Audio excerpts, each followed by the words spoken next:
Good evening. कैसे हैं आप लोग? ठीक है। आज जो वीडियो होगा वो आपका नाइट्रोजन फास्फोरस से जो आपका पूछने वाले जो क्वेश्चन है चांसेस ज़्यादा हैं, व्हाट हैपेंस हो या रीजन टाइप क्वेश्चन हो, उससे संबंधित आज यह वीडियो आज का जो वीडियो होगा यही होगा, रीजन टाइप और व्हाट हैपेंस से संबंधित। जो आप लोग पिछला वीडियो आप लोग देखे नाइट्रोजन और फास्फोरस का, उस चैप्टर से जितने आपके व्हाट हैपेंस हैं, रीजन टाइप क्वेश्चन जो पूछे जा सकते हैं, उसको आज हम लोग डील करेंगे। तो यही करना है कि जो नाइट्रोजन फास्फोरस का जो वीडियो है, 2 वीडियो डाले हैं नाइट्रोजन और फास्फोरस का, उसको एक बार दोहरा लीजिए। उसमें भी इसका आंसर आपको वहाँ पर मौजूद है, जहाँ एक्सप्लेन किए हैं वहाँ से इसका क्वेश्चन का आंसर आपको मिल जाएगा। तो समझने के लिए जरूरी है कि वो वीडियो एक बार जरूर आप लोग देख लीजिए। तो आज हम लोग देखेंगे नाइट्रोजन और फास्फोरस से संबंधित जो आपका बोर्ड में आपका क्वेश्चन पूछने का जो चांसेस है, उस क्वेश्चन को आज हम लोग देखेंगे। जैसे क्वेश्चन है कि why are pentahalides are more covalent than trihalides. मतलब कहने का मतलब हुआ कि पेंटाहेलाइड ट्राईहेलाइड से अधिक सहसंयोजक होते हैं। क्यों? क्या बताया गया कि higher the positive oxidation, higher the positive oxidation state of central atom, more will be its polarising power which increase the covalent character of bond formed between the central atom and the other atom। कहने का मतलब क्या हुआ कि जो central atom है जैसे मान लेते हैं PCl5 की बात करें तो सेंट्रल एटम कौन होगा? फास्फोरस होगा। तो यहाँ पर बोला जा रहा है कि जो सेंट्रल एटम है उसका जितना ही ऑक्सीडेशन स्टेट की बात कीजिए, यहाँ पर जितना ही पॉजिटिव आपका ऑक्सीडेशन स्टेट ज्यादा होगा, उसका कोवेलेंट नेचर जो होगा उसका ज्यादा होगा। काहे? तो पोलराइजिंग पावर जो होगा वो क्या होगा? अधिक हो जाएगा, जिसके कारण कोवेलेंट कैरेक्टर जो होता है बॉन्ड का, यानी P है, यहाँ पर मान लेते हैं क्लोरीन है, क्लोरीन अगर जुड़ा है तो यहाँ पर जैसे क्लोरीन जुड़ा है तो क्लोरीन जो भी बॉन्ड है उस बॉन्ड का जो कोवेलेंट कैरेक्टर है वो क्या हो जाएगा? बढ़ जाएगा। यानी पॉजिटिव चार्ज मतलब ऑक्सीडेशन स्टेट इसका जितना ही पॉजिटिव ऑक्सीडेशन नंबर बढ़ेगा उसका कोवेलेंट नेचर क्या होगा? बढ़ेगा। मतलब कि कोवेलेंट कैरेक्टर उसका बढ़ जाएगा इस बॉन्ड का, जो पांचों जो बॉन्ड है। तो वही है कि केंद्रीय परमाणु पर जितना ही उच्च ऑक्सीकरण अवस्था होती है उसकी ध्रुवीयता, सूर्यता नहीं होगी, ध्रुवीयता होगी, उसकी ध्रुवीयता शक्ति उतना ही अधिक होती है जो सहसंयोजक प्रकृति वाली बंधन केंद्रीय परमाणु और दूसरे परमाणु के बीच में बनते हैं। मतलब कि जो भी बॉन्ड बनेगा, अगर सेंट्रल एटम है, सेंट्रल एटम पर जितना ही पॉजिटिव ऑक्सीडेशन स्टेट होगा, वो जो जितने बॉन्ड होंगे उसका कोवेलेंट नेचर उतना ही क्या होगा? अधिक हो जाएगा। तो सीधे दिमाग में रखना है कि पॉजिटिव ऑक्सीडेशन नंबर जितना ही अधिक, कोवेलेंट कैरेक्टर उतना ही अधिक हो जाएगा। क्लियर? तो ट्राईहेलाइड में मात्र 3 ही गुना होगा।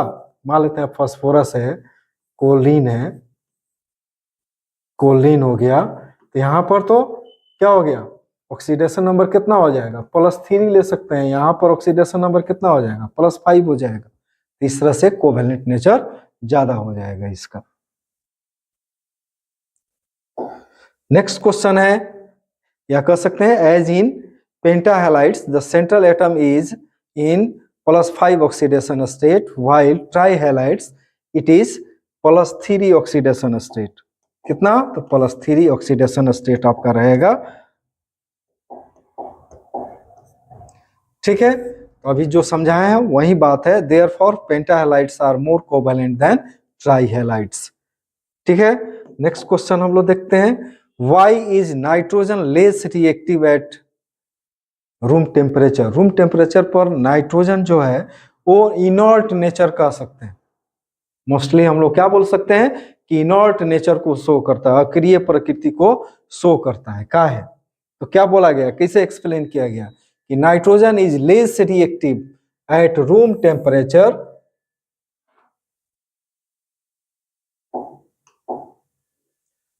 is less reactive at room temperature because of a strong pi overlap resulting in the triple bond which have high bond enthalpy।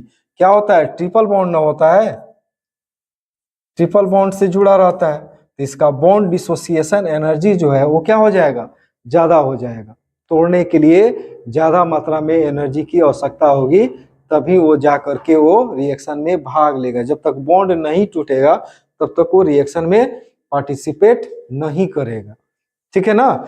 इसलिए यहाँ पर इसका बॉन्ड इंथैल्पी जो होता है वो क्या हो जाता है, ज्यादा होने के कारण नहीं टूटेगा, नहीं टूटेगा तो लेस रिएक्टिव हो जाएगा या इनर्ट नेचर का हो जाएगा।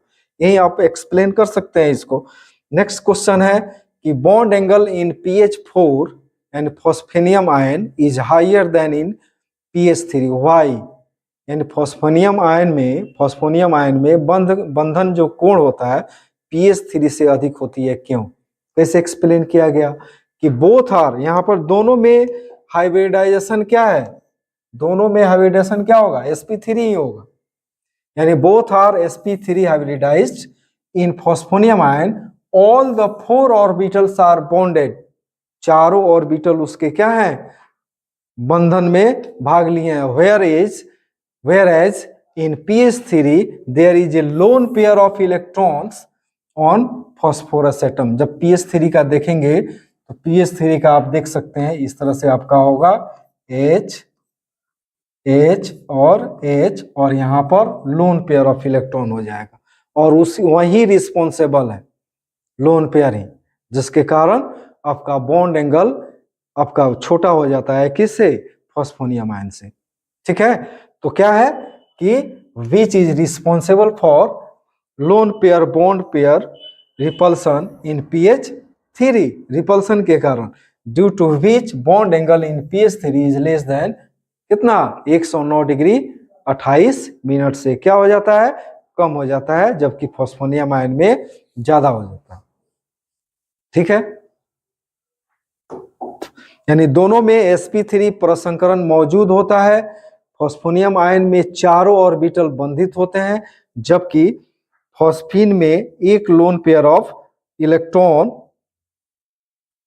फॉस्फोरस परमाणु पर मौजूद होता है, जो लोन पेयर और बॉन्ड पेयर के बीच में विकर्षण के लिए उत्तरदायी होता है। क्या हो जाएगा, एक दूसरे को क्या करेगा, रिपल्सन करेगा। ठीक है ना? रिपल्सिव फोर्स वहां पर कायम होगा, जिसके कारण बंधन कोण उससे क्या हो जाएगा, 109 डिग्री 28 मिनट से क्या हो जाएगा, कम हो जाएगा।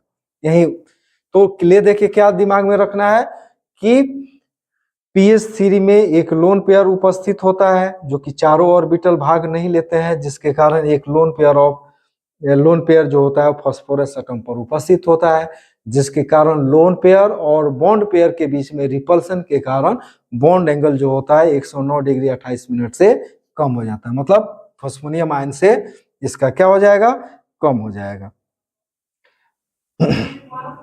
नेक्स्ट क्वेश्चन है आपका, Why does NH3 form hydrogen bonds but pH3 does not? कहीं भी दिमाग में रखिए कि अगर हाइड्रोजन बॉन्ड की जब बात होती है तो वहां पर देखा जाता है इलेक्ट्रोनेगेटिविटी देखा जाता है।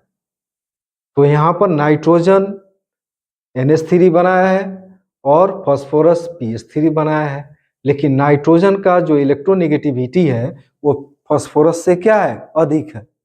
वही एक्सप्लेन किया गया है कि the electronegativity of nitrogen is much higher than hydrogen, जिसके कारण इलेक्ट्रोनेगेटिविटी डिफरेंस जो होगा वो pH3 में जो pH बॉन्ड होगा उससे ज्यादा होगा। Due to this nitrogen bond is quite polar and NH3 undergoes intermolecular hydrogen bonding. NH bond होगा हुआ, यहाँ पर नहीं होगा।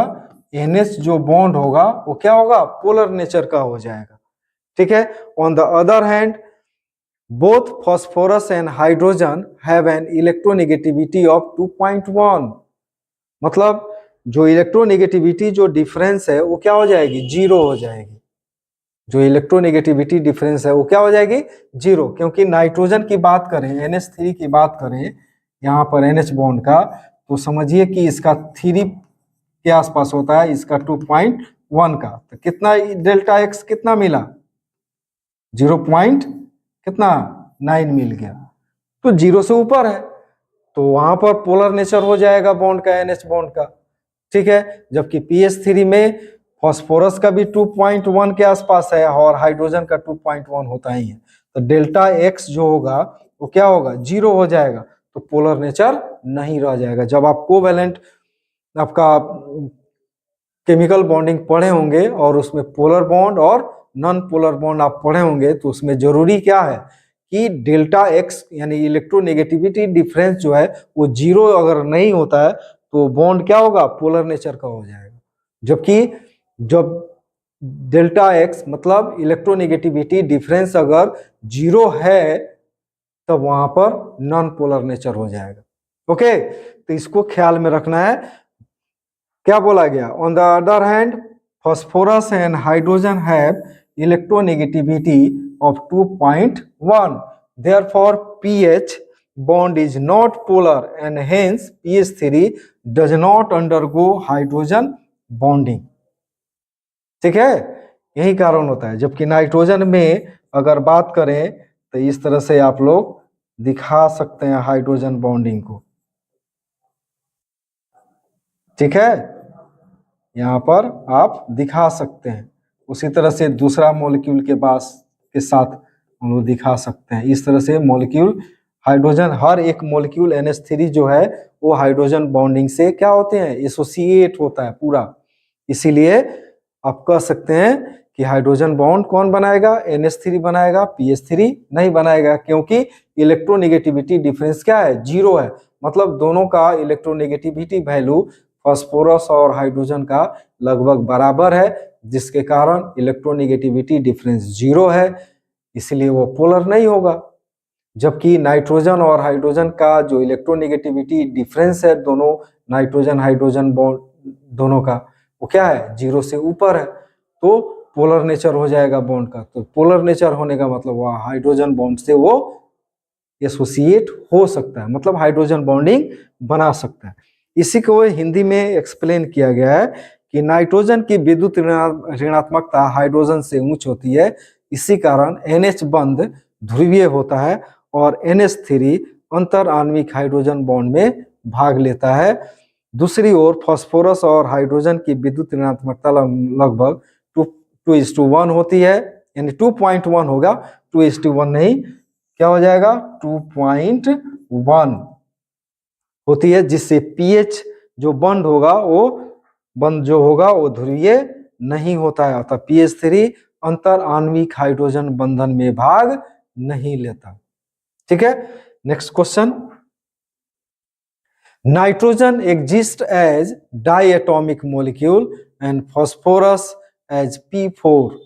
नाइट्रोजन जो है वो द्विआण्विक रूप में पाया जाता है, जबकि फास्फोरस P4 के रूप में पाया जाता है। क्यों, क्या बताया गया कि नाइट्रोजन में दोनों नाइट्रोजन के बीच में ट्रिपल बॉन्ड होता है और वहां पर स्ट्रॉन्ग पाई बॉन्ड से वो क्या होता है, फॉर्म करता है और जुड़ा रहता है, यानी बिकॉज ऑफ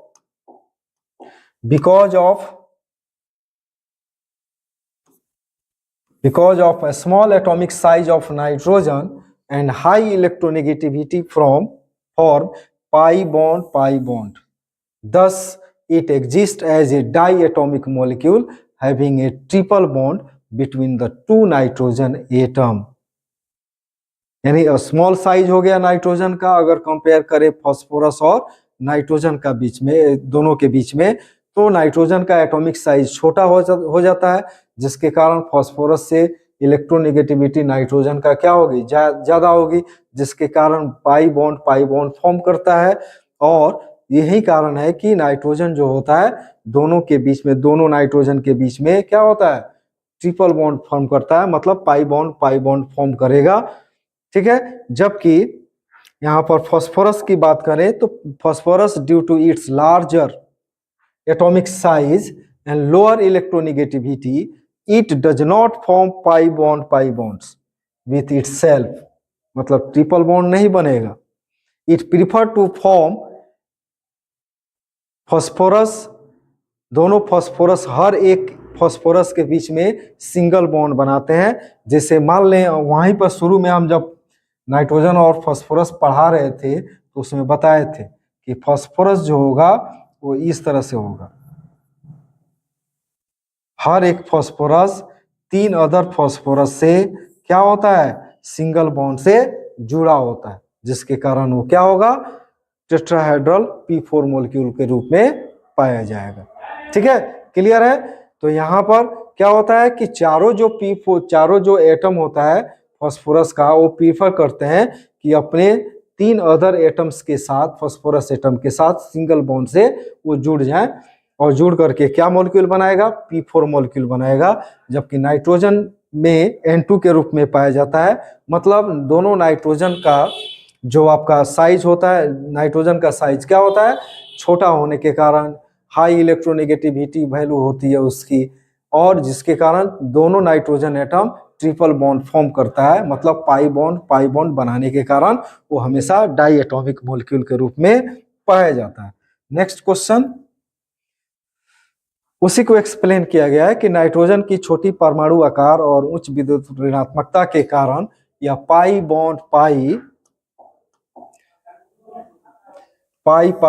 बॉन्ड्स बनाता है, अतः यह द्विअणु के रूप में पाया जाता है, जबकि दोनों नाइट्रोजन एटम के बीच में त्रिआबंध उपस्थित होता है। उसी के कारण फास्फोरस का बड़ा परमाणु आकार और निम्न विद्युत ऋणात्मकता यह के कारण यह पाई बॉन्ड बंध नहीं बनाता है। यह फास्फोरस के बीच में सिंगल बॉन्ड बनाता है, जिसके कारण यह P4 अणु के रूप में पाया जाता है। Next question, what happens when PCl5 is heated. यह कई बार पूछा जा चुका है बाबू, समझ लीजिएगा लोग कि फास्फोरस को अगर गर्म किया जाए, यानी फास्फोरस पेंटाक्लोराइड को गर्म किया जाए तो क्या मिलेगा। तो जब गर्म किया जाएगा देन एक्सियल जो बॉन्ड होगा, इसको समझ लीजिए, आपका फास्फोरस है,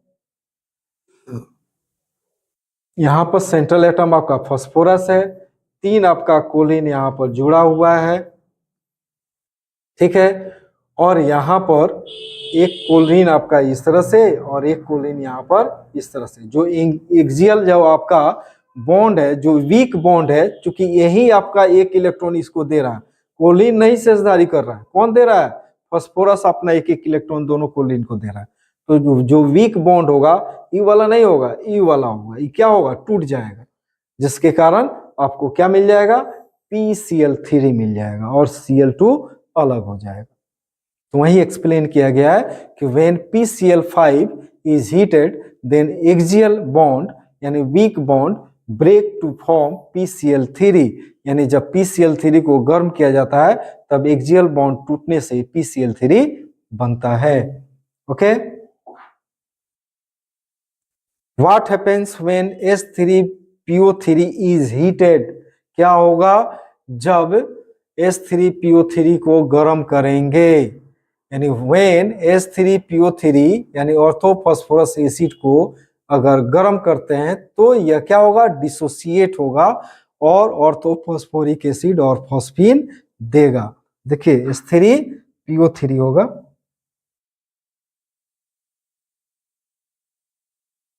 S3PO3 3 हो जाएगा तो 4 जब 3 बार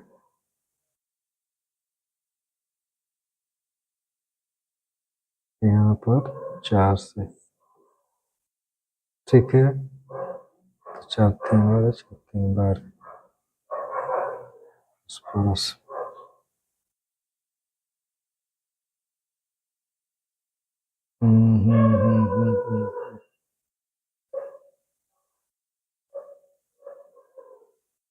PO3 3 हो जाएगा, ये हो जाएगा, चार तीन बार है, चार तीन बार हो गया, तो चार तीन बार है, तीन मिले, 3 PO3।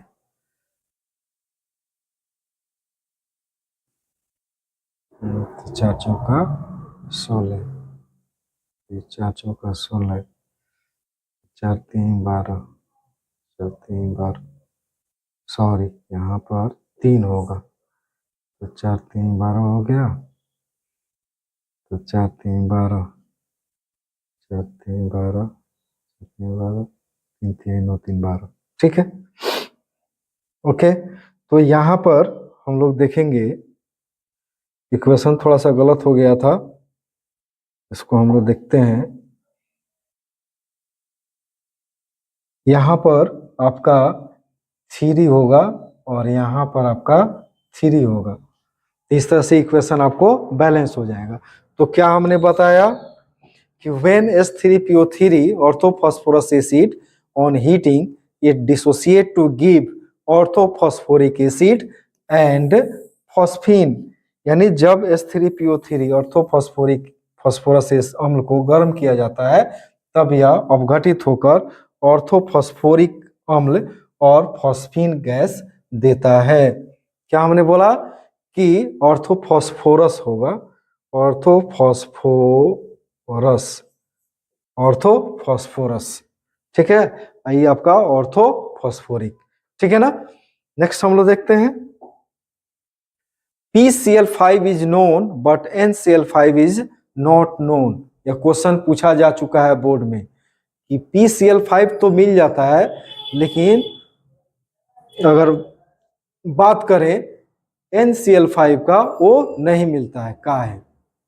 कॉन्फ़िगरेशन देखेंगे,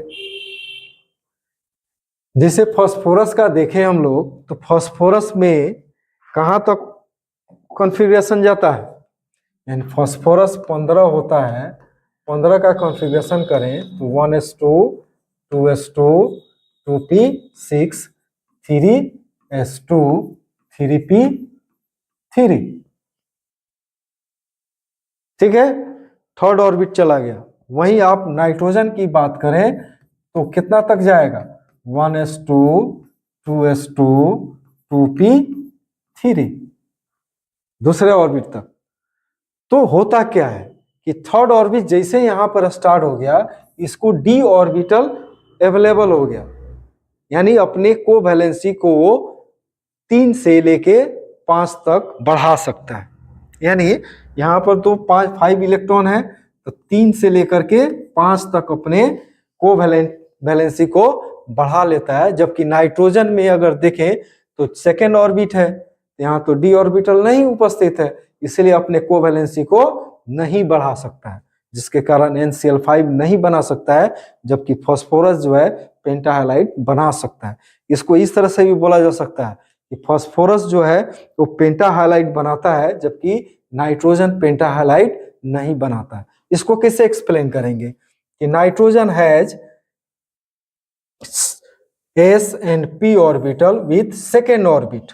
देखिए सेकेंड ऑर्बिट में S ऑर्बिटल भी है और P ऑर्बिटल है। It does not have D orbital to expand its covalency beyond कितना, 5, beyond 4, hence NCl5 is not known, NCl5 नहीं मिलेगा, जबकि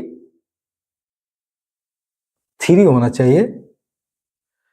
PCl5 is known because P phosphorus has N बराबर 3 with S and P orbital, it has vacant D orbital। चूंकि third orbit है तो third orbit है तो वहां पर D ऑर्बिटल स्टार्ट हो जाता है, तो खाली है, तो अपने कोवैलेंसी को बढ़ा सकता है, एक्सपेंड कर सकता है, जबकि यह अपने कोवैलेंसी को एक्सपेंड नहीं कर सकता है।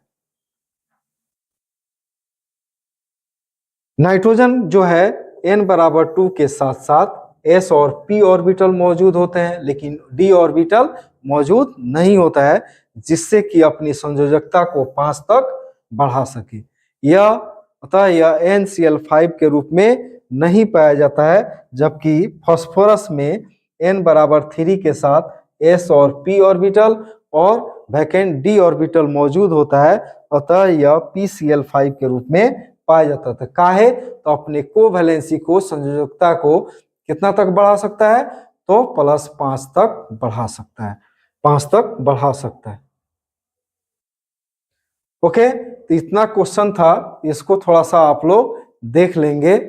और नेक्स्ट जो आपका आएगा हेलो अल्केन, हेलो एरीन हम लोग देखेंगे, और उसमें जब क्वेश्चन आपका मेथड ऑफ प्रिपरेशन और जब उसका रिएक्शन हम लोग देख लेंगे, तो एक स्पेशल वीडियो हम बनाएंगे व्हाट हैपेंस, दूसरा फिल इन द ब्लैंक्स या कंप्लीट द रिएक्शन, फिर आपका हो जाएगा रीजन टाइप क्वेश्चन, फिर आपका होगा आपका कन्वर्सन। जो इम्पोर्टेंट है कन्वर्सन के लिए, जो पूछा जा चुका है एग्जाम में, अगर वहाँ से मिलता है तो उसको हम वहाँ पर आप लोगों को वीडियो में जरूर देने का प्रयास करेंगे। तो आराम से इसको देखिए और इसको याद कीजिए, ठीक है ना। हमने समझा दिया और उसको दिमाग में बैठाइए। अगर समझ में है तो आप अपने से इसको लिख सकते हैं, ठीक है ना। ओके, थैंक यू, धन्यवाद।